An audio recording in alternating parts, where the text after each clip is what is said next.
Well, Patrick, from purely a form student's point of view, is it Hong Kong or UK racing? If just from being an expert form student, what Well, would you say? I suppose I'm not really qualified to offer a final answer on Hong Kong. Certainly, if I was betting in the UK and betting in, say, hundreds, I would stay with UK.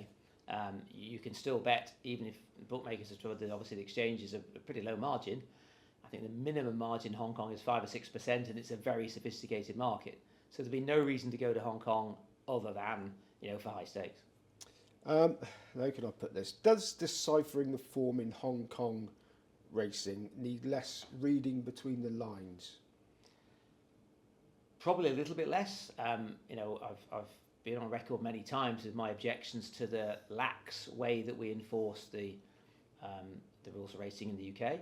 I've numerous times tried to put the point that we should have a lesser offence below non-trying, of saying we're not saying you're a non-trier, but in this case we just didn't see enough, and so it's a minor ban because we needed to see more. And in Hong Kong they certainly are stricter, and that then does leave less room for doubt. Now, I've been told for quite a number of years that there are some very clever syndicates emanating from over here already operating in the Hong Kong market. Have they sort of got the jump on you, or are you confident that you can compete? Well, they've certainly got the jump on me so far, and I'm not sort of counting my chickens.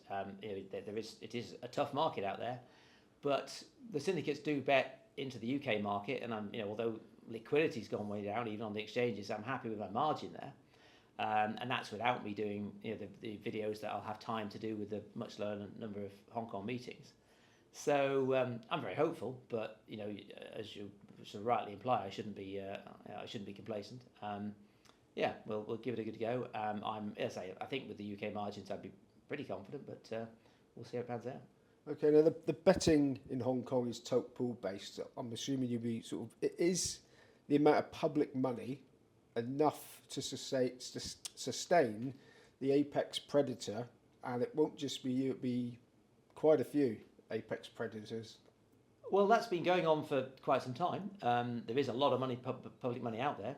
Obviously, a massive lesson for those interested in fixture subjects that the 2 meetings a week has produced. There are other factors, but that has produced a much lesser problem for them in terms of sustaining interest.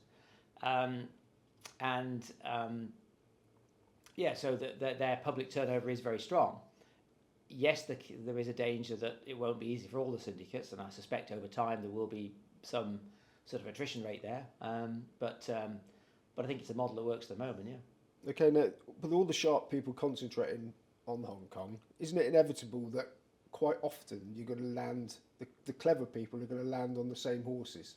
Yeah, and even the same selection of horses. I'm certainly hoping that they will. I think the methods used by a lot of the syndicates are quite similar. They are reputed to have often sprung out of the same original source in many cases. I'm pretty confident of differences in my methods, although I am, there is a lot of sort of algorithmic stuff. I'm pretty confident different from the most common methods. So that certainly will be part of why I'm doing very careful preparations, that I want there to be situations whereby I'm on the other side of what they're all doing.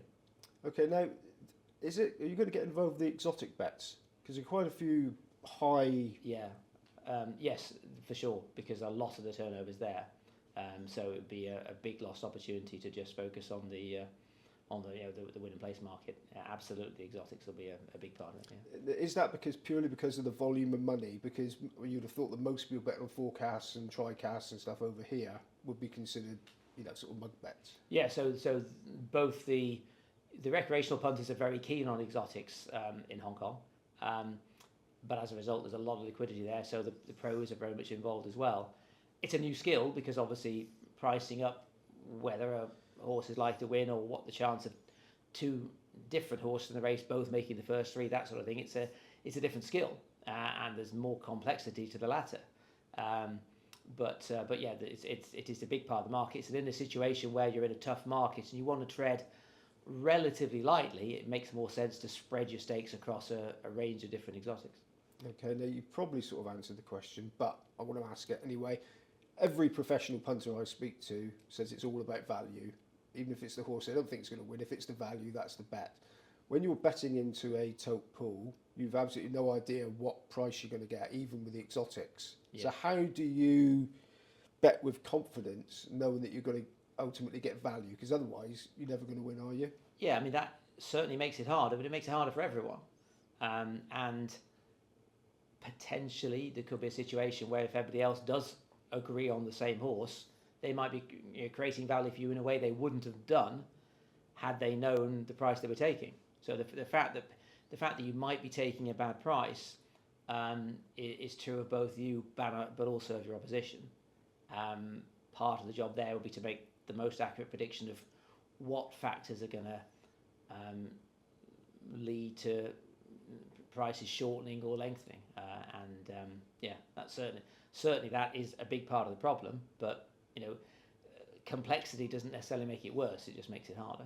Okay, I don't know about the legalities of bookmaking in the Far East, but are fixed odds prices available to you? Not in a way. So I think some of the UK firms do price it up, but certainly if I've gone to the trouble of studying Hong Kong, I'm not going to re-enter that world of not being able to get a bet on. I absolutely will accept that we're dealing with the closing price, and that just becomes a new way of doing it. And if you absolutely know that the fact that it's showing 12 to 1 doesn't guarantee you 12 to 1, it might be returning 7 to 1, and that's part of the problem.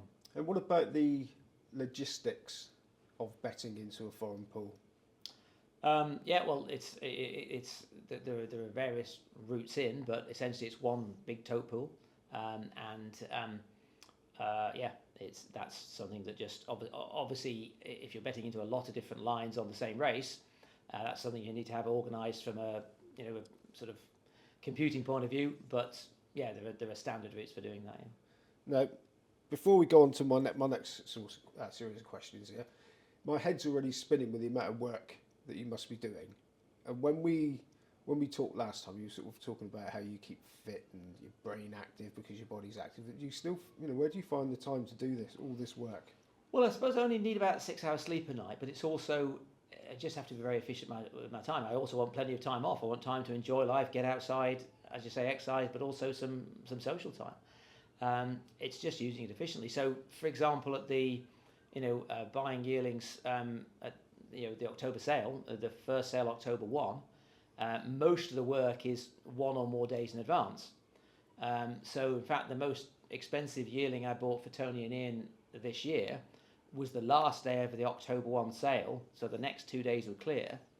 So that morning, I'm up early anyway, I was on a 6 a.m. flight out to Spain, and actually as we bought that yearling, I was climbing a mountain in Spain, and I'd asked William Haggis to ring me when the lot before was going in, and I was then sort of giving bidding decisions. I knew there was a reception on the mountain, but that's just again sort of making use of the WhatsApp, voice messages, that sort of thing. I'm happy to keep using my phone even when I'm moving about, but yeah, I have to. Other people can probably do day after day of hard work without needing to be sort of moving about and exercise, but I can't. I have to be active. I have to get the sunshine in my eyes and that sort of thing, and that works well for me. Yeah, but yeah, I have to be fairly efficient with my time. Can you honestly totally switch off? So when you get that 6 hours of sleep, does your brain still go around and around with what you've got to do tomorrow, you've done today? I pretty much know that I have to be quiet for the last 2 hours before I go to sleep. So that the 6 hours, that only works if 2 hours before that. I'm pretty good at doing that. Once I've at that point, things will have probably eased off before that, as I'm not working all day. But there is lots on at the moment. But yeah, if I know that if I was still working, 1 hours before bedtime, that's not going to work, and I'm pretty strict about that. Emergencies only, really. So that's the secret. It's what works for different people, but it works for me. You appeared recently. You could sort of come out from behind the bushes again, and you were in the Racing Post. Very interesting interview in there, and you said that sort of gone back to getting your edge by watching videos as well as the maths. Do you think that'll be the secret of getting your nose in front over the other syndicates that you're going to be competing with? Yeah, I actually haven't gone back to it yet, but I'm going to because of the fact that the reduced fixtures. So it's really quite an appetising prospect from years gone by when I was doing 27 meetings a week. That was just flat at the peak of the summer. The idea that you can sit down and over the next 3 days, sure, I've got other things to do as well, but I just have one meeting to do really carefully. And, it's not that I can go in and watch one race and find 5 things that are wrong about that race. But over a meeting, if I can just find 3, 4, 5 that I like and 3, 4, 5 that I dislike, relative to what other people think or what I expect other people think, then that's going to be more than enough to make an edge. It still has to be proven, but I'm very much up for that challenge because it's so much smaller than before. Right. I know you don't like giving away what you do, but can I ask how many would you watch each race and watch each individual horse, the complete race? Is that how in depth you would go? No, again, there's just too much on. Hopefully, I've trained my eye that I'll watch the race and I'll be looking for something.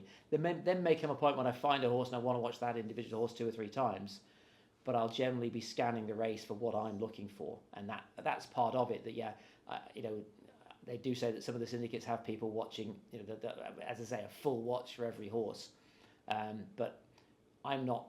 When I'm watching, I'm not trying to get the data down. I'm trying to look for an edge and look for something that's going to be, both interesting and missed.